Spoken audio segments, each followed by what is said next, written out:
Oh, my God. Let's bring in our next guest, Robert O'Neill. His book, The Operator, Firing the Shots That Killed Osama bin Laden and My Years as a SEAL Team Warrior. Here he is. How you been, man? Good, good. Take a seat. Make yourself at home. Oh, thanks for coming. Spilling everything. Yeah, we were on Red Eye a couple of times. Yes. Till the demise of Red Eye. Demise of Red Eye. Yeah. And Show. I like that show. yeah, it was a lot of fun. Just kind of sitting around bullshitting and about the news and whatnot. So this is great. Thank you. Book. Very cool. Yeah, that's awesome. And of course, I guess the money shot in here is the money shot.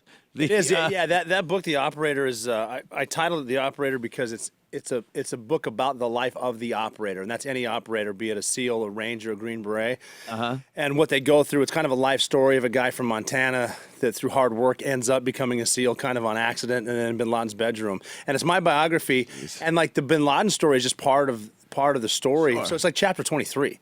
Everybody wants to talk about it, but that Right. was like mission 419. Yeah, you had done a few things prior to that group of guys they picked. We'd been in combat a long time, a lot of different theaters of war, everywhere from Liberia to some parts of Pakistan, Afghanistan, Iraq, Yemen, the Horn of Africa, all kinds of nonsense. And we were it was the same group of guys doing all this stuff all the time, and we're just in a bubble, all working together, so no one really appreciated how special the job was. And that's just the life of the operator. And none of the people that are doing it do right now. I wrote the book, and I've talked to some of my guys afterward trying to explain to them here's a prime example, what a special job they have. And I was talking to one of my buddies over a beer who's still in it, and he said, what do you mean it's special and it's dangerous? I said, well, when's the last time you jumped a bundle? And a bundle is when you hook something, it's a barrel the size and weight of a soda machine to your chest with a 10-foot tether, and you jump it out of a plane. I said, when's the last time you did that, Kevin? And he said, it was last week, and it was a water jump. And I remember on the way down, I was thinking, did I put enough flotation, or is this going to sink me to the bottom of the ocean? I'm like, that's a fucking dangerous job, bro. So that's like a day of the operator. It's pretty cool. How long? By the way, how long of a line is that between you 10 feet. and 10 feet? Yeah. So obviously now the thing hits the ground first. It hits it first, yeah. Well, you hopefully have a canopy. That would be silly if it was the other way around. Yeah, you don't want that. And you hit the ground first. But it has happened before where it hits and then you hit and then it skips because the wind pulls your. It's quite an event. Yeah, my brother actually was 82nd Airborne back in Jesus Christ 79. Around that whole time. Yeah, when I went through, we had to go through airborne with the Army at Fort Benning. So a lot of 82nd guys, we started off with them. Yeah, yeah, and cool. he tells some really funny. That's a good fraternity right there. The 82nd Airborne guys are. Yeah, they're just serious. They're nuts. Yeah, it's they're good really dudes. funny. He a story when because I was in high school at the time, and he had joined up and went 82nd, and then him and his Army buddies came back, and I don't know what the hell the protocol was back then, but they had like some goodies in their bag, these just like flares and things that were used during training exercises. Sure. I'm sure. And we were having a blast lighting them off or pulling the and then there was one, it simulated artillery. And it was a green canister, and it had contacts on it, like for battery terminals and stuff. And we decided to go down to the high school and blow this thing off. Always a good idea. Always a good idea. I think we only had like 50 feet of wire and attached it to the terminals, had a dry cell battery. I remember hitting it and just being blasted back. Artillery simulator. Yeah. It allowed. And like the second I could start seeing again, I was counting my fingers and shit.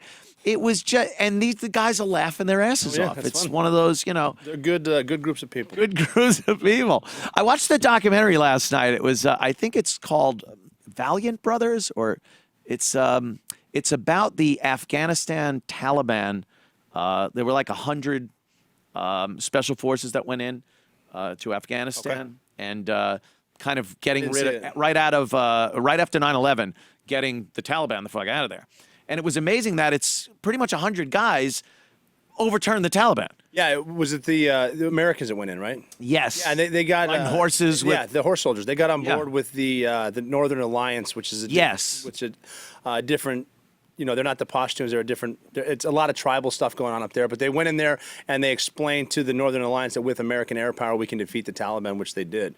And Yeah. they took it to him, and that's how you fight a war. You go and you kill the enemy, and you end it. That's There you that's go. how a war gets won. Isn't you know how a war that- gets lost is when you try to rebuild a society. Yeah, yeah. The U.S. Army, Air Force, Marine Corps are not designed to rebuild anything, and it's a shame that it gets used that way because we're so nice to everybody. No, that's supposed to be done after a decisive victory. Decisive victory, yes. If you want, like years ago, World War II, the Marshall Plan and whatnot, you know, taking care of business after. Beat them into submission and then help them build. It. Yeah, what the hell has happened over the course of American Political history? correctness. Political correctness. Yes. And we're the first ones to do it. We haven't learned a lesson since you'd think you learned from World War II, but you don't. You got Korea, don't really win that. You got Vietnam, don't really win that. We got whatever. And like the Iraq thing, what happened there? And you got Afghanistan, it's still around. We got ISIS.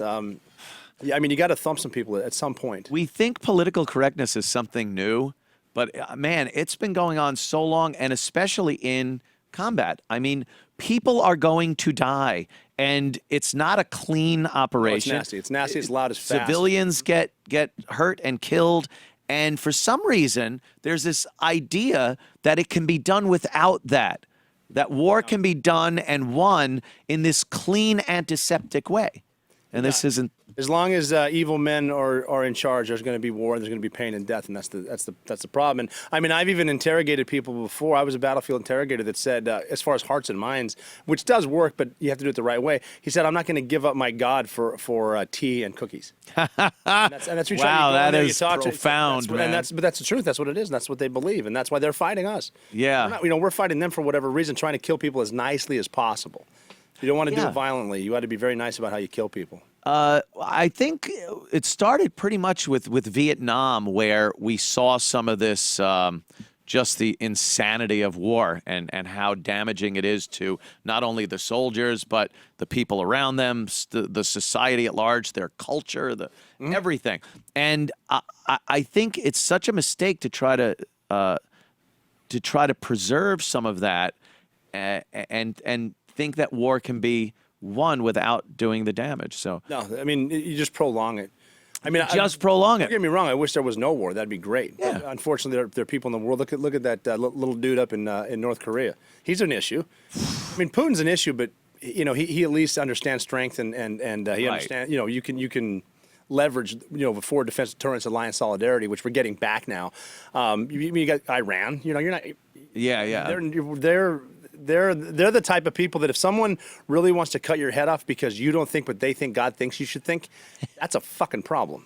That is. You're not going to reason with them. How do you fight an enemy like ISIS, where obviously you don't know who is who, what's what? There's no definitive border and land of theirs. The issue there is the ideology, and that's one where you're not going to win with bombing. You're not going to win it with force alone. You need help from internal. We need moderate, especially Sunni Muslims, to help us with this. Right now, because they're stealing the innocence of children.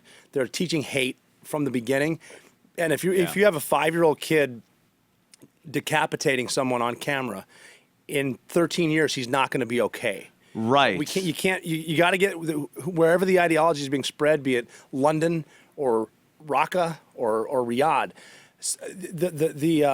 The moderates need to help and teach. I mean, I hate the word tolerance, but we do need some tolerance. We do need multiculturalism. We actually need that. But as long as they're out there teaching it and it's growing like that evil version of Wahhabism, Salafi Islam, that's the issue right there. That needs to end. And it's again one of those things where it's almost 2018. Yeah. Maybe we cannot cut each other's heads off. Yeah, maybe. I don't know. I'd like that. Yeah. You've been in some pretty dicey situations. When you're fighting an enemy that you don't know, and you have to approach people that you don't know who they are, what is that like? Now they're either friends or foe. You don't know. It's either too, because you got to figure a lot of the places you're going to run into people that are just trying to live their lives. Right. They're not Taliban. They're not Al Qaeda. They're just there, but they're in the middle. And you got to figure if they're friendly to you, what happens when you leave? When you leave, yes. So you deal with a lot of that. The majority of targets that I went on were actually not hostile. And so you deal mostly with people just trying to live there. And it's almost one of those things when you approach a house, obviously when you get shot at, it's on. Yeah, that's a good sign. There's bad people in there, but then, even going into rooms, there's a weird sixth sense almost that you can sort of tell there's some aggression in there, or you can tell it's not. And you kind of, that comes with experience. Right. One of the worst things that happens is you send a non-experienced either coalition or American forces into a spot where their spidey senses are up so high and they're so scared they do something wrong. You need to have experienced people in there that can. It's not either 0 or 10. There's stuff in the middle of it. Middle ground. When I was convinced we had the war in Afghanistan, one was 2005, and we had special operators living in safe houses out, and I lived in Jalalabad, Afghanistan, which right now is unheard of. Yeah. Because they'll get you. Yeah. But we didn't have a lot of these up armored vehicles driving around and scared people, running people over, and huge bases and a presence. Because eventually, regardless of your intentions, you will be an occupier. But we lived out in town. We hired the electricians, hired the plumbers, hired the cooks, hired security. Lived next to the locals. The kids loved us. We gave them candy. They wanted to protect us. And that's, we shop in the bazaars. That's how you win hearts and minds. But once they decided, let's surge, and this is under the Bush administration, not Obama. Right, yeah. Let's put a big base here. We'll just bring some of these people from the bazaar in here, so only buy from them. So they jack the prices up 800%. They're getting poor. They're getting rich. They see it.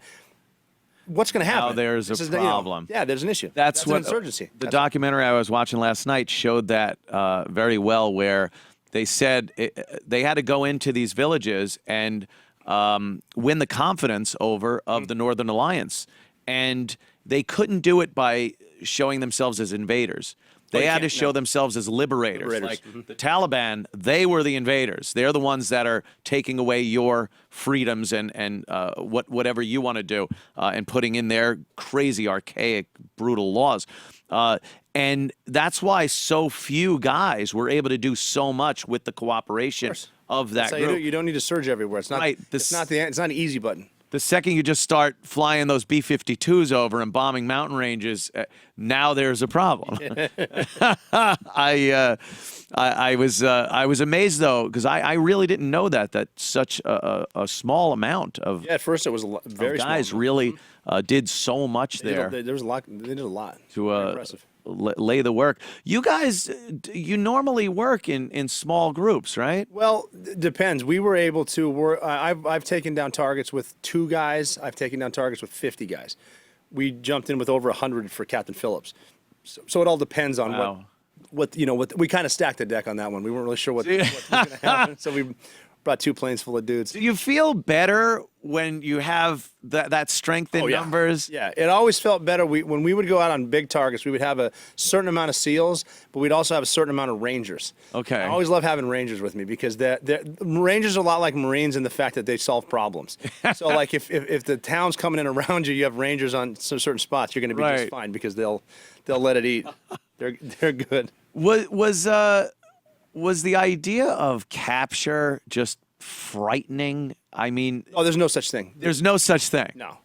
We would even say, if you're in a really bad fight, make sure you save one for yourself. Really? Oh, yeah, that's not just a movie thing. No, it's not something you're going to learn in survival school, how to evade the Taliban, and they're going to cut your head off if they're nice. If they're nice to you, they'll just cut your head off. Yeah. There's other nasty stuff they're going to do to you. Because that seems to be one of the most horrible things of this millennium, of the new millennium, is beheadings. Like that to me. Yeah, but ISIS has made that seem almost nice. Oh yeah, they stepped it up. Yeah, running people over with tanks, burning people alive, putting in cages and slowly putting it in water. Like what kind of twisted sons of bitches are operating like this?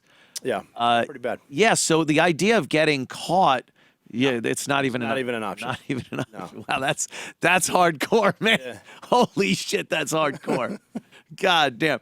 So you said you've been to plenty of other operations. Yeah.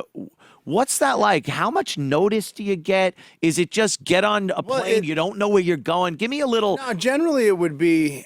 We would go, especially after 9/11, we would know we were going to either Iraq or Afghanistan for a certain amount of months. Yeah. And we just kind of base it off of the intelligence that we created ourselves. So you start off like, here's a guy that we want. however intelligence finds them. You go to that house, you find who they're hanging out with, and you like watch them during other stuff, and then you start just a little spider web network. And we hit our own networks trying to lead up to like it used to be Abu Musab al-Zarqawi, who was the #1 guy. Right. So you kind of do that in Afghanistan, same thing. You're looking for Al-Qaeda, foreign fighters, all this stuff in the mountains. So you're pretty much going out every single night, depending on the weather. Like in Afghanistan, it's maybe twice a week because it gets cold in the winter. But in the summer, in the spring fighting season, they call it the spring offensive. That's when every single night you're going out. But there were times like with Captain Phillips, it was my birthday. It was Good Friday, April 10th, 2009. I was at my daughter's Easter tea party. Oh, man. In her preschool. And I got a message, and they said, Captain Phillips, you guys are going to get him now. So we had to leave. And we were there 16 hours later after getting a call. So we were there, we did that. And there were other times that we got called to do stuff too. But even with bin Laden, like that was, they kind of called us up off a training trip, and they didn't want to tell us what it was, but then we figured it out, and they told us, and then we trained. We did train on that one for a little while longer just because they wanted, the powers that be that were making the decisions really wanted to just, like, normally we trust you, but we got to see you do a couple things. Oh, okay. Now, was there, as far as the bin Laden thing goes, was there a mock-up of Yes. of the complex? Of the exterior. The exterior. Yeah. Well, now, did you have any information on what the interior No, looked like? and you don't want it. You don't want No, it. absolutely not. Because Wow. the way that Murphy works is they'll say you're going to go in the front door. There's definitely going to be a room to the right, Okay, and a hallway to yeah, the left. yeah. And as soon as you go in, it's complete opposite. And if you rehearse Wow. your steps, it's going to screw everything up. Go in, and Interesting. get into a situation, let your tactics dictate the way you go. You follow the guy in front of you, do the opposite of, based on protecting his back, and just we'll let the tactics work itself out. So we didn't want to know the interior. Oh, okay. I used to yell at intelligence guys. They'll say, well, on this target, like this is like certain targets, like in Iraq, there's going to be 7 men and 9 women and 13 children. It's like, just tell me the total number of people. Oh, I'll okay. figure out who's there. Don't you tell me that you can. Yeah, interesting, because, you don't figure it out. They're not all going to be grouped up in women yeah. and children. Name tags. That's got to be something, too, walking into a place where you don't know men, women, children. You see a set of eyes. Well, I mean, again, we have, you'd have men dressing up as women trying to get out, dressed up as burqas, and you can just tell. Really? You can tell. You can tell. It's like, I am not trying to assume their gender, but I could tell a dude in a burqa, and that's grounds for you can shoot him because Wow. because he's potentially hiding a bomb or has a gun. True, They've yeah. done it before, so it's but I mean, like I said, but most of the people there they're just trying to get on with their lives, and they were helpful a lot of the times. And one of the best things that I'm as an interrogator, what I would do on target is try to find like the oldest male child and just kind of build him up a little bit, like say, hey man, finally the man of the house. Hey, who are these dudes? What's his name? What's going on? They kind of get a little bravado. They want to take the I'll tell you this, lead, and it's you like, give all them right, a little. You're a good dude. Little Tactics. I mean, it's just little tactics that would work that we learned over the course of however many hundreds of missions. You were an interrogator in the field. Battlefield interrogator. Battlefield, As so- soon as we would secure the target, then we would separate and just start questioning the guys, because that's when you have them at a moment where they're confused. It's night. They don't know what's going on. They don't know who you are. Right. And you can get some good intel out of them. And because, the movies usually portray that as a very nasty. The movies do, scenario. but see, It's- Hollywood. What Hollywood gets wrong is a lot of things are easier than they present it. All you gotta do is catch them in a lie. So just ask the same question to 5 different guys. You'll get three answers this way and 2 that way. Those It sounds a lot like police tactics. I don't think it is. Separate It the, is. It would perps probably help a lot of operators to talk to law enforcement about how they do that. It would. That's probably a good idea. that instinct that you get, because talking to Keith, who was a lieutenant with the NYPD up until a few years back, cool. and watching shows like Live PD is on A&E on the weekends, and it's just hilarious to watch, amazing to watch, actually. The instincts that they have to know what is going to be in a car just by looking Isn't that cool? in the window, and they know what's going on. You must cultivate something like that there, where now you don't want to just go, oh, that's okay, but you must have some kind of instinct There is, that because transcends the fear. I mean, like I was saying earlier, most of the targets are not benign, but there's not necessarily bad guys there. But when you go in, you can just tell there's something that's off. Something with how they have stuff placed, or the new guys in town that are sleeping in the prayer room or whatever. You can kind of see that. But there's been times too where you walk into a house and it's a seriously like a mother and a few kids, and then you apologize for bringing mud into their carpet. I've done that in Baghdad. It's like, hey, my bad. That was not your B. That was my B. So just an Just got to keep an open mind about stuff, and it's nothing's cut and dry, black and white. It is what you make it. Yeah. With the operation of where you got Bin Laden, so now you trained for how long? About 2 weeks of training. It was, I think, the time that they told us to the time we left for Afghanistan was about 3.5 weeks. Now there must have been some apprehension that maybe during this training he would leave. Yes, but they'd been watching him for so long that they thought he was going to leave in September of that year. Mm-hmm. That's what the analysts told us later. So we needed to get him quickly. But he'd been there for about 5 years, so they weren't worried about him up and running, unless we told the Pakistanis that he would be out of there, and probably in a Pakistan helicopter. Yeah. What was the Pakistan Bin Laden connection there? Was it a money thing, an ideology Protection thing? Why were they so compelled They have interest in not wanting to be attacked by Al-Qaeda. And if the intel services kind of hide Bin Laden, and Al-Qaeda might take it easy on the government of Pakistan. I'm not saying everyone in the Pakistan military government or whatever knew, but I guarantee ISI, intelligence services knew. Why do we still have any? That's a really good question. Anything to do with Pakistan at this point? I don't know. I mean, it should be shunned. I mean, we can totally leverage the money we give everybody. I mean, you're right. I think we're over trying to maintain benign stability, if that makes any kind of sense at all. But Plugging up the holes in the dikes. It's the same thing with Saudi Arabia. Like, they have interest in certain things, but that Wahhabism I was talking about comes right out of Medina. It's horrible. It's Saudi Arabia. There was 15 and 19 hijackers were from Saudi Arabia. Yeah. 9/11. Right. So I mean, it says something. Something's going on. I'm starting to see a pattern. Yeah. There was a story today. I saw this woman, I guess, was walking around Saudi Arabia in a miniskirt. I saw that. I saw the video today. And they don't decapitate her for that. They don't like that. And it just amazes me because you see a story like that, and then you'll still see these feminist groups kind of like, the hijab is a sign of feminism, and it's our freedoms, and we could do what. And it's like they're not even allowed to do this. They can't drive. They can't. Yeah. Just walking around in a mini skirt. That is that can get you She's killed. pretty hot. I gotta say. He looks pretty good. I gotta say. That kind of was it. Did you resent having to adhere to some of the religious things that I didn't really adhere to anything? The one thing, screw it. What we did learn though, and we didn't do it first because we didn't respect what was going on in that culture at first because it's a war. But what we learned was it was very important, seriously, to protect the Quran on these targets. Don't you, as you're going through and looking for stuff, just don't throw it on the floor and step, but just leave it where it is. It's fine. It's a Quran. Because you're not going to win over a friend doing that. They're kind of into that.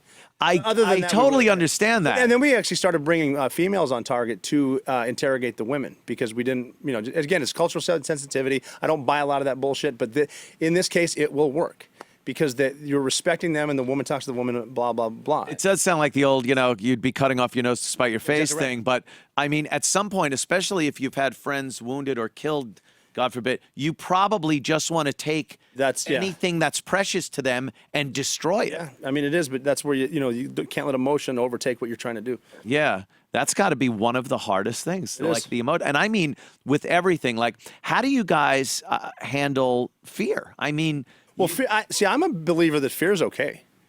I think that fear makes you think more clearly. Really? Oh yeah. Think about the last time you watched a scary movie by yourself. Right? Super aware. You hear everything. But you need to maintain that because the fine line is panic. Because panic is contagious. And if you start panicking and your guys see you panicking, they're going to panic. The best way, I'm going to fly out of here today, and I fly pretty much every day, and I always use airport analogies. The way I can prove that panic is contagious. The next time you fly, watch when someone from Zone 3 tries to board with Zone 1. Jesus. Get your shit, Helen. We are not letting this happen. And people just freak. Yeah. And the same thing at the baggage claim. That bell goes off, the herd mentality, cows are moving. It's like everyone needs to take a wrap off. Everyone's Part of me wants to. I want to crash in a plane just to see how people handle it. holy shit. Like not a bad crash. Right. Just one of those like that a 4 out of 10. Everyone gets out for the most part, and like the kick-ass job Sully did. yeah, I heard there a you story go. about that one where, which is an amazing story. That guy's a yeah. badass. Just talking about the decision making, and but he said that when he cleared everybody out, he said a dude came out of the back bathroom in his boxers or something like that, and he goes, "What are you doing?" He's like, "Well, we have to swim." He's like, "It's January. It doesn't. It doesn't matter what you got But he on. was so panicked that he wasn't thinking. He went on. Yeah. I don't know how he got off on that, but anyway, Sully's No, it's because a great movie too if you haven't seen it. oh yeah, I saw it. Really, yeah. Tom Hanks. What's that tell you about Tom Hanks? We don't want to travel with him. Castaway, Apollo 13. Yeah, Sully. planes and Tom Hanks. No. That makes perfect sense though. That you're hyper aware in that kind of. But I don't think many people are in that situation that you've been in. Probably not. And your other, your guys of imminent threat of death is right there. It could be, but you think about that. well, what comes with experience is the realization that the vast majority of stuff you worry about never happens. So don't put that on your plate. And I remember my first mission in Afghanistan. One of my bosses was with me. And I remember going out with him, and I hadn't been in Afghanistan, so I'm assuming suicide bombers everywhere, landmines, that's gunmen. right. And I was watching, and this guy had been fighting there since like September 12th, 2001. And I remember watching him. There was only like 5 of us. I'm watching him and just thinking look how cool he is. And I just remember thinking, I want to be like that. Yeah. Cool, I'm calm, collected. We'll just handle this. And like okay, now even if I'm scared, I got to pretend that I'm not. So, Right. yeah, just the realization is, and there were no suicide bombs. I've seen them. I've dealt with them before. Scary as shit, but they're not around every corner. Is courage contagious too? Yes. Really? Yeah. Courage is contagious. Calm is contagious. Panic is contagious. It's a nasty planet. No shit. Yeah. I would imagine that if you see somebody really taking the lead and you want to sucking be it like up, them, and yeah. you will follow suit. Absolutely. No matter how kind of scared you are. Yeah. at that. Fear's good.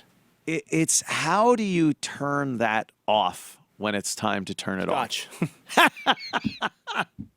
All right. No, it's it would take me normally about a week to decompress when I got home, because you go from the Konar province, Korengal Valley, back to Virginia Beach. Oh my God. When I first went to Afghanistan, I asked a buddy who just got back right when the war started. I said, "What's it like?" And he said, "You just got to go see it. You would think I'm lying. You think I'm lying. It's like a movie. Yeah, you got to It's see like it. going I through a can't- time warp."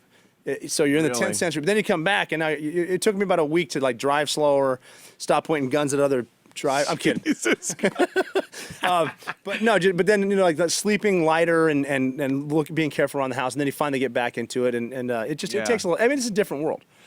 I would gather the family and friends have to know this, and maybe what's their role in kind of reintroducing you into. When I was in the SEAL teams, we were fortunate that all my friends were SEALs, and they were married, and their wives all went through it. Wow. So we could all relate. Like the husband comes home, he's a little bit much nutty. easier, So yeah. but you're with the guys that can relate, the women can relate, and then eventually we're all together and all that stuff. And Yeah. But I like right now. I mean, it's tough. A lot of vets. I mean, veteran suicide's a big deal right now. Oh, it's just madness. I think it's still about 20 a day. Yeah, And that's horrible. But I think part of the problem is they're alienated. They need to be around people like do stuff. There's foundations that have vets get together and build houses. That's just badass because they're all together. They can all talk. They're doing something. Yeah. I think over the years, and from as far back as World War I, where a lot of records have been kept, talking it out seems to be the best way to Keeping it in's bad. Yeah. 'Cause, I mean, we all have demons. I I can't imagine those the dudes from World War II in either Pacific or the European theater, because they were expected to go back to the factory on Monday. Right. It's like, okay, we took Berlin. Cool. By the way, that goddamn clock's not going to make itself. And it was really like the mentality then was like, be a man. That's it. Yeah. Suck it up. What's the matter with you?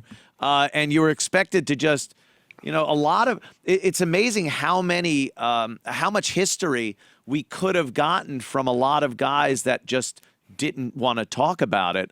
A lot of them didn't. And a lot didn't. Took it to the grave. And a lot of guys that wound up getting older. I mean, one of my favorite shows, movies, series, anything of all time is Band of Brothers. Oh, absolutely. So well done. So well done. And those clips at the beginning or the end of the shows where they would have the actual guys How was that? talking Yeah. about it was goosebump inducing. I just got goosebumps. Yeah, thinking yeah, about just that. thinking about because it. at the end, they told you which guy was whom. Which you guy know? was who? So You didn't awesome. know it. It was just so awesome. well done. And you felt like, all right, you kind of getting, I mean, you could never imagine the horror of it, but you got the relationship between the guys. Yeah. And is that something that just never changed over the course of warfare in history? Is your that Band of Brothers?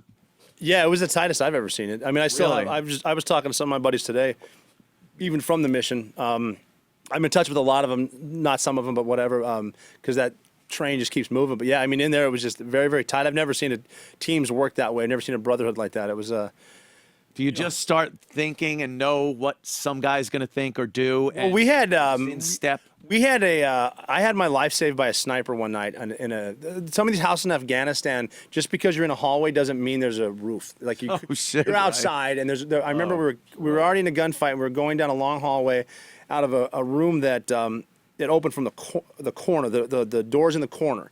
So there's a big open, no ceiling room. And I was the point man coming down, and I already had all this cleared, but I had my last 10%, and that's where they usually hide.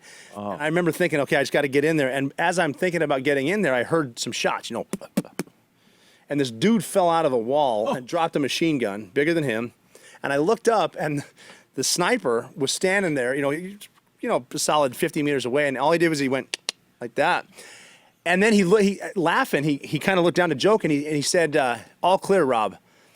Which he thought was funny, but what impressed me was not that he saved my life. He could tell at 50 yards in the dark who I was by the way that I walked. Oh, wow. So that's kind of cool. That's amazing. He was being funny. I'm like, I see why women find you attractive. That is amazing. Do you miss it? I mean, you miss the still guys. talk I miss the to guys. that are in, and from watching a lot of the documentaries and talking to a lot of guys that have been in and stuff, there is this odd attraction to the danger, the camaraderie, and all that. So I'm good with a lot. I used to love skydiving. I don't need to anymore. Scuba diving, I'm fine. I mean, I like to snorkel. It was, I have to admit, very exciting to creep up on someone's house knowing that something could go down. That was exciting. I missed that. doubt it. But I'm good with everything else. I miss the guys. I miss the trips. I miss. There's something about going on a skydiving trip when you do 6 or 7 jumps, then you go to like the Trident Grill in Tucson, and you got 30 dudes standing around drinking beers and laughing. That's just fun. That's got to get loud. It's awesome. It's awesome. Yeah. I just plugged the Trident Grill in Tucson, Nelson, so I better get some love out of that. Also, you hear about things like, again, watching the documentary, they talk about the smells are something that's very visceral, and sometimes out of nowhere you'll smell this thing that'll bring you right back. That's no kidding. Really? And this, as horrible as this sounds, it happened to me today. Really? I'm not making this up. Walking past some trash in New York, it took me back to Jalalabad. I swear to God. Jesus. As bad as that sounds. I mean, they don't have. It's not exactly as. Yeah. I don't normally would think say as clean as Manhattan, but it can. which is really, oh wow, that's got to be bad. I want to talk about the Bin Laden raid. First of all, the controversy around it. You hear from people and they're like, "Oh, that didn't happen. He's not dead, Yeah, or he died a long time ago." Yeah, Rob didn't do it. Like you hear all these things. What's your take on? Well, on that? it's been over 6 years, and I know what happened. I happened to be the guy in the spot that turned a corner based on the tactics that were written by people other than me. I did what any other operator would have done. I killed Bin Laden. The analysts from the agencies found him. The pilots got us there. The air crew opened the doors that we probably would have screwed up. The team got me, and like this is a group effort. Oh, of course. Bin Laden's dead. I know it. I don't care. Right. I don't care anymore. I mean, I shot. I can tell you what happened, and if people believe it, fine. When I turned that corner, Bin Laden was standing there 3 feet away. I shot him twice in the head and once more and killed him. That happened. Everything else doesn't. I'm like, as far as him dying in 2001, that's not true. The dialysis never existed, by the way. That was counterintelligence. Never had a No, it's kidney counterintelligence. problem or No, any of it's that fine. counterintel. Yeah, so when people came in to get paid, I found Bin Laden. I know it's him because he had dialysis. Like, now, do you? Did you know it was him? Because you don't know what we know. So, and you know, we have wow. the pictures. I hope they come out now. I used to say before people don't need to see them. Now I'm like, yeah, just show everybody. At some point, you They'll would come think out they when would. when someone needs to get a Senate seat, and it's all about that. The pictures they're in Washington, they're in Langley, Right. they're in Virginia Beach, they're out there. Now, when you're on the helicopters going in. At this point, you've been training. You know what you're there to do. Yeah, we've known for weeks. You've known for weeks. What's that mood like in there, looking at In the helicopter? each other? And Well, we had 90 minutes to fly in, and we didn't know if these helicopters worked the way they were intended. holy shit. So it's like, and Pakistan's got some pretty modern air defense, and a surface-to-air missile against a helicopter is a no-brainer. Oh, yeah, you're gonna die. that's done. So you can either sit there and think, okay, we could die now, or you could just not think that. Like, so that's like, again, worrying about shit that doesn't matter. So stop worrying. Yeah. So it was neat to look around at my guys. I remember one guy, because I'm on the so it's the port side, the left side. I'm sitting next to Cairo the dog. I'm on one of those little tripod hunting chairs. My boss is in front of me. My buddy over here kind of leaned back, and I saw him put his buds in for his iPod. Jesus. He falls asleep. That's movie shit. Yeah. So right he's there. sleeping. I look down at Cairo. Cairo's chilling. He's excited to hear because he hears the helicopter. He knows he gets to work, so he's all pumped. And I was just counting because I didn't want to think about the surface-to-air missiles. So I'm counting from 0 to 1,000 and 1,000 to 0. Wow. I learned that as a sniper because we did a lot of missions in Kosovo before 9/11 where you're watching a house for 5 straight days, and you're just looking through glass, and you get so bored you just got to occupy your. So I learned to count, just count, and that will occupy your mind. And so you're not thinking about how Keep any boring negative things out of it. either how boring this is or how I could die right now. Jesus Christ. So I was counting, and everyone was just cool, and it was fine. And like my biggest concern is if I had a piss bottle, like I don't want to hit the ground and have to pee really bad. I don't want to take that 45 seconds. So, Right.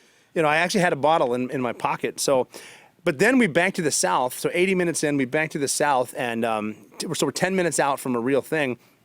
And this sounds kind of Hollywood, but it actually happened. As we're banking to the south, I was counting, and I was like 556, 557. Freedom itself was attacked this morning by a faceless coward, and freedom will be defended. I'm like, how do I remember that? I'm like, and I have a tattoo on the arm that says that. I'm like, well, screw counting. I'm going to say that. So I said, freedom itself was attacked this morning by a faceless coward, and freedom will be defended. That's what George Bush said on 9/11. And that's when I kind of hit me. I'm like, we're on this mission, man, and we're going to fucking kill him. This is the culmination of everything that had been done up to that point. He was the face of what had happened. What happened right down the street? That attack. Yeah. So we did one more bank to the right, which would take us heading right back up to the compound. That's when the air crew opened the door that we would have screwed up. And I remember looking out, and it's like, this is a city. I know there's a golf course behind us. This is a resort city. This isn't Afghanistan. And I remember kind of smiling like, this is some serious Navy SEAL shit we're about to do. Oh my. And then we went in, and then the other helicopter we were in the back one. They were going to fast rope, but they ended up crashing.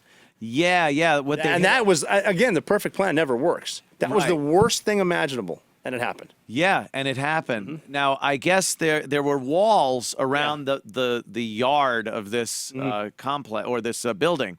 And the helicopter hit one of those walls? No, it was trying to hover in the middle. In the middle of the yard? Yeah, in between the big house and the guest house. Okay. And we were going to put guys down out of the ropes with snipers watching.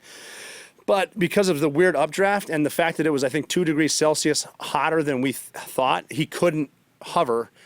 But being the best pilot in the world, which he is, we had the 4 best pilots in the world, and they don't get nearly enough credit. I can't wait for their books to come out because these are some bad dudes. He realized he told me later, and I'm not a pilot, but he said an inexperienced pilot would have felt that and tried to power up, and that would have turned us and killed everybody. Oh, wow. He knew that if he spun it and put the tail on the fence, he could possibly pin the nose in the sand and just stop it. Stay in one place. And he made that decision like that. Jesus. So he did it, and then our pilot saw that happen. We didn't know what happened, and he just let us outside instead of going to the rooftop because he knew he couldn't hover either. Okay, right. So he just put us out, and then we started it from there. But we knew our, like I said, you don't want to think you know what's going to happen. We knew our tactics. We knew contingencies. We'll just start the war from here. Yeah. Now, was anybody hurt in that first? No. Okay, great. Unbelievable. So that's a good thing. That's a miracle. That's good piloting right there. Yeah. Great piloting. Oh, so now they let you out where you weren't supposed to. You were supposed to be on the roof? We were going to let the snipers outside so they could cover the dog, and then we were going to go to the roof, and then we're going to take him this way. Right. But now we have to start outside. Now you got to start outside, and you got to start breaching doors. Yeah, so we breached the door that we knew was on the northeast corner of the compound. We put a big charge on it. It blew up, and it opened like a tin can. There's a brick wall behind it, so it's a fake door. Oh, shit. And the breacher actually said, failed breach. This is bad. And I remember thinking, this isn't bad. This is good. That's a fake door. Someone's inside there. This is a big deal. Oh, it was kind of a confirmation that you don't just put a fake door in someone's fucking house. So, okay. So now what's the next step when you, fake door? Well, now we know there's another door where they drive the cars in. It definitely opened. So we didn't know they crashed yet. And we heard them say -1 going around. Oh. We thought they took fire and they're doing a racetrack. What they said was -1 going down. But we couldn't hear it. So we radioed to them, hey, we're going to blow the carport. And they said, don't blow it. We'll just open it. And the door opened and the thumb came out, like thumbs up. And that's a point in life where, okay, I don't need an explanation as to why you're there. Yeah, you're just fucking there. I can ask questions. We'll talk right about this now. hopefully in 3 hours over a drink. And so we went in, and then it's like, all right, we're in, and the other guys were already engaged in a fight. What was the first contact that your group had? The guys that got out of the crashed helicopter went to their spots. Some went to the guest house where one of the guys was, and some went to the main house. So both groups got in contact. The guest house they killed, I want to say a Brar, who was the courier's brother. Okay, right. The courier was the guy that kind of tipped everybody off. He's the guy he's the reason we're there. Yeah. So he got killed too at the same time. Our team split up. They killed them, and one of the women was killed because she jumped on top of him. So she took. Oh, wow. And that's when one of my friends actually said, "Man, they're martyring themselves." And he said, "This is bad." And I was like, "This is good. The women are martyring themselves. Again, someone is here. Someone's here." So then we got inside the house and we're working our way through. And because we we landed outside, I wasn't on the roof. I was actually in the back, but I had like a front row seat to the greatest mission ever pulled off in modern history. So I got to watch. I'm not doing anything. I'm just watching. Oh. And as I'm watching my guys go down this hallway and they're working the breaches, and we got to get upstairs because the woman that found Bin Laden said he'd be on the 3rd floor. The guy next to me, he said, helicopter crashed. And I went, what helicopter crashed? Because you can't imagine it's one. No, but I'm thinking because we have other helicopters 45 minutes behind us in case, and we. Oh wow, okay. So I thought one of those got shot down. I'm like, we just lost 30 of our friends, and he goes, "Bro, our helicopter crashed." He goes, "You walked right past it." I'm like, okay. As we're having this conversation, one of our snipers who was running around. This is why I should help with the movie. The movie would have been way. Oh shit! He's running around the entire compound because he's gonna like sweep the area so Bin Laden doesn't escape. He gets to that famous spot where the tail is hanging over the fence. Yeah. And he came over the radio too. He was on my helicopter. He said, "Everybody be on high alert. They're ready for us." They have a training mock-up of our super secret helicopter in the front yard. No. And then you hear the boss go, "No, jackass, that's ours. We crashed." And the sniper goes, "Yeah, that makes a lot more sense than the shit I was just." It's like, what the hell is going on here? So this is the conversation. Anyway.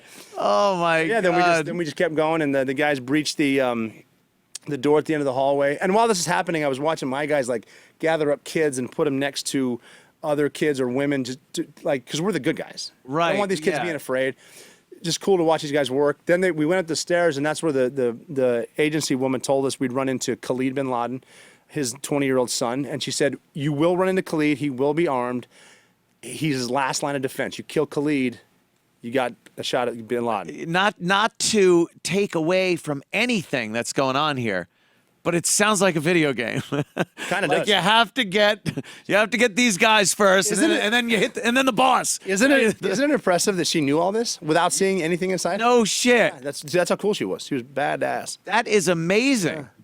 Yeah. And then so we did, and again, I'm like 7 or 8 guys back going upstairs, and the Khalid and the point man ran into each other, and it was dark. Oh wow. And I normally should have backed off, like he's gonna chuck a grenade. I got to bring some guys back so we don't all die. But I'm like, I got to see what happens. This is historic. I'm watching. And he whispered to him. He whispered his name. He said, "Khalid, come here. Khalid, come here," in 2 different languages. Oh shit. And Khalid kind of came around with his gun, and that old gag. Yeah, the old bait and hook. Holy shit, that old gag. And he said, "What?" And he shot him. Oh my God. GI, come here, GI.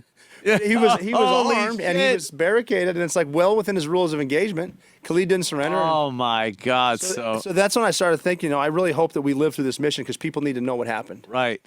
Then we went up the stairs, to the second floor, and that's when the guys in between the point man and me split off to clear the other rooms on that floor, and that's when I became the number 2. So you're now the number 2 I'm 2, guy. he's 1, and he's looking up this last set of stairs, and there's a curtain instead of a door at the top of the stairs leading to a hallway. And I had my hand on his shoulder. The way we'd work is the one man's looking forward, 2 men looks back. Right. I'm waiting to make sure we have enough, and then without talking, I can squeeze him. That means we have enough guys. It's time to go. Oh, okay. And I didn't have anybody. Oh, They're all doing stuff. We got some shit going on. Yes. And he saw people moving through, moving behind the curtain. He's assuming they're suicide bombers. Now they're putting their vests on. So now he knows we got to get up there. We got to stop them before they get those vests on. And he started telling me that. It's like, we got to go, man. We got to go. We got to get up there. And I don't know what he was thinking. He was a complete badass. But I wasn't thinking bravery. I remember just thinking, we got to get this over with. I'm tired of thinking we're going to blow up now. So I squeezed him. We went up the stairs. He moved that curtain, and he tackled the people that he assumed were suicide bombers. So he jumped on a grenade, basically. I got to ask you, at that point, is there a time where you just are resigned to, hey, I'm probably going to die? That was it. Like at that point, That was it. you resignation, you're just like, I can close my eyes and see it anytime I want. I remember what my feet sounded like. I remember the shoes I was wearing. so now with that mindset, are you then willing to just do anything that needs to be done? We're going to do it. Without any second guessing? We came here to kill bin Laden. That is fucked up. That is fucked up. What was it? I mean, that's what we all came to do. We all joined for this. We're here to do this. So now you got the. So he guys in front of you. jumped on the suicide bombers that he thought. I mean, how this guy doesn't have a Medal of Honor is Oh my God. beyond me. But he did that, and because he went that way, I turned this way. And when I turned that way, 3 feet in front of me is Osama bin Laden standing there. So now he's standing there. Standing there with his hands on his wife's shoulders, and he's sort of pushing her towards me, right here. And she's now he's a tall guy. He's taller than I thought. And his wife is. She's short. So he's got. So it's a very easy Was shot. he using her as some type I don't of? know what he was doing, but he wasn't surrendering. He wasn't surrendering. And that's all, because when I saw him, it was a target ID. You know, it's like taller than I thought. He's a lot skinnier. He's older. His shorter beard is gray. That's his nose. That's him. He's not surrendering. Well, you knew He's it gonna blow was himself him. up. I got to take him out. So Right. that's why I took face shots. Now, was there a moment you made eye contact with him? It was too fast. It was too fast. I met bin Laden for like a second. So now you pop him twice in the face. Twice, and then he crumbled, and I shot him again. Because all I was thinking was, I've seen suicide bombers before. It doesn't take much for them to set it off. They can have leads, like we were talking about earlier, on their wrists. Just touch them and it goes. Right. So you want to make sure they're immobile, and that's the way I had to do it. There's no canoeing or whatever bullshit people say. Look, I want to see my kids again too. Yeah, no shit. We all risked our asses on that helicopter. We got him. Oof. And then I shot him, and his wife was still there. I pushed her back towards the bed just to sit her down. And then I saw his 3-year-old son, right? And I remember as a father just thinking, this poor kid has nothing to do with this. Wow, Nothing. yeah. So I picked him up, sat him down. At this point, other SEALs are coming in the room. They're, doing whatever they do, clearing and stuff. And that's when it hit me, and I sort of stopped. And a buddy of mine, the one that at the bottom told me the women were martyring themselves, he's the guy that shot them both. And Yeah. he came up to me, and he looked at me, and he goes, "Man, are you good?" And I said, "Yeah, what do we do now?" And he smiled. I remember his smile, and he laughed, and he goes, "Well, now we find the computers, man. We've done this hundreds of times." And I said, "Yeah, you're right. Holy shit, I'm back." And he goes, "Yeah, you just killed bin Laden, man. Like, your life just changed." Holy shit. It was that fast. It was that fast. crazy. And Yeah. amazing. Just an amazing fucking story. And it's all, I mean, it's just right place, wrong time, or right place, right time, or wrong place, whatever it is. Right, But it was and like all- I said, I did what anyone else would have done in that situation. All the guys doing their jobs, and you popped in the room. He's there. I didn't do a thing in that entire mission. I watched cool shit happen, and then I turned a corner and did something cool. Now, did you have stuff with you at that moment to determine Yes. beyond a shadow of doubt it was him? We had different DNA kits where you can take stuff out, and then we needed to make damn sure, because we didn't know. Oh, yeah. I mean, you got to figure, we didn't even know if we were going to be able to get out. So we need to prove to the Pakistanis to show Right. up, hey, he's here. That's Right, why we're yeah. here. Yeah, We're all hey. aren't we all allies here? You motherfuckers. By the way, look where he was. Yeah. Well, they Oh, knew. my God. Could have plugged it in GPS, speed dial 1, bin Laden's house.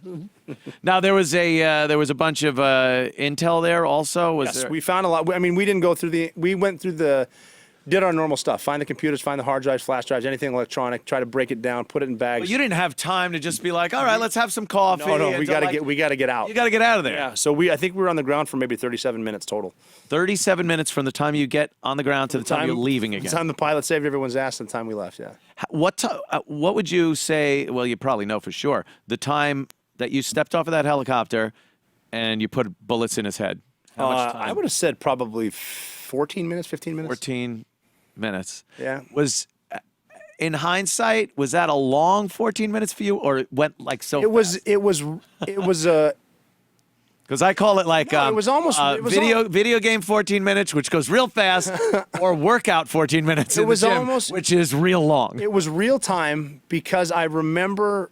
It's so weird to be able to see this anytime I want. Oh, I can't remember walking in. I remember the garden, looking at Bin Laden's house after seeing all the pictures, and just thinking, we're probably going to die, but I'm going to absorb this because this is so historic. So I can see it. So it didn't have. And like I said, I watched really cool guys. I remember being so proud of my guys, watching them work because I was in the back. I bet. And just thinking, they know they can all. This house can come down right now. Yeah. No one is afraid. It's slow as smooth, smooth as fast. They're escalating the force as necessary. They're taking care of the business. These are the best guys in the world. Just being proud and I bet, yeah. and just thinking how cool they're fucking cool. What was the? Why was the decision made to do that and not just the couple of hellfires? Well, look at the conspiracies we have now. We have pictures. We have DNA. We had a body. And he's still working for the CIA in Barbados or some shit. But So this if we just was- bombed it, he would be what I call a living martyr. He would be alive for the next 1,000 years, and Bin Laden's out there. Right, He's like Elvis. Yeah, exactly. There'd be all kinds of sightings and. You only catch him at karaoke nights. Elvis and Bin Laden. So, Islands in the stream. so really the reason to do this mission was so there wouldn't be. The way it was explained to me by President Obama, which is actually pretty badass, not just to me, but he told the team later. He said, I was not 100% sure Bin Laden was there, but I was 100% sure you guys could go in, find out, and come back alive. That's pretty cool. Damn. Yeah, And you did. Were there any casualties as far as no one injured or? There may have been superficial injuries, but everyone walked out and we were all happy. Amazing. It's unbelievable. Fucking amazing. Yes, unbelievable. So now how do you get out of there? Your one They had copter's one of the gone. helicopters that we were talking about that I assume shot down. They came in, so we actually got rescued by another SEAL squadron. So they came in. They were there. They were there. Well, they just for were that they were there for whatever. If we got killed on the okay. way in, there, guess what? Here comes wave number 2. It's wave number and then the 2 same coming in and- same SEAL team. Oh, boy. So that's also when it kind of sunk in because we got on the helicopter. One of my good friends from the other squadron, who is from Manhattan, he was sitting next to me and he asked the question every SEAL asked. He said, "Hey, who got him?" And I said, "I did." And he instantly said, "On behalf of my family, thank you." Jeez. It's like, wow. That's deep. That is, man. And they rescued us. And I was also leaning. So we're flying out. I'm leaning on the sniper that initiated the fire to rescue Richard Phillips. So this guy's there. Shit. He was a sniper outside on this, and it's just a small What an group. amazing, like fucking copter full of rock stars. It was awesome. It was so cool. It was so cool. I was just told you have to ship out. You're I do. you're busy guy. Man, Robert, thanks so much. Sure. I can't even tell you. I could sit here for hours. There's no reason And- we can't do this again. Absolutely. I'm amazed and proud and stunned, and it's just. I appreciate having me. Thank you. Just thank you. Certainly. The operator firing the shots that killed Osama bin Laden in my years as a SEAL team warrior, Robert O'Neill. Where could they get this everywhere? Amazon. Yeah, please. Get it on Amazon. Let's get those Amazon, sales back. get it on Amazon. Barnes & Noble, all that good stuff. Thanks Great so talking much, again. Good to see man. you. Fantastic. Thank you. I'll have you back when Anytime. you're We'll back. coordinate that. Very cool. Thanks so much, man.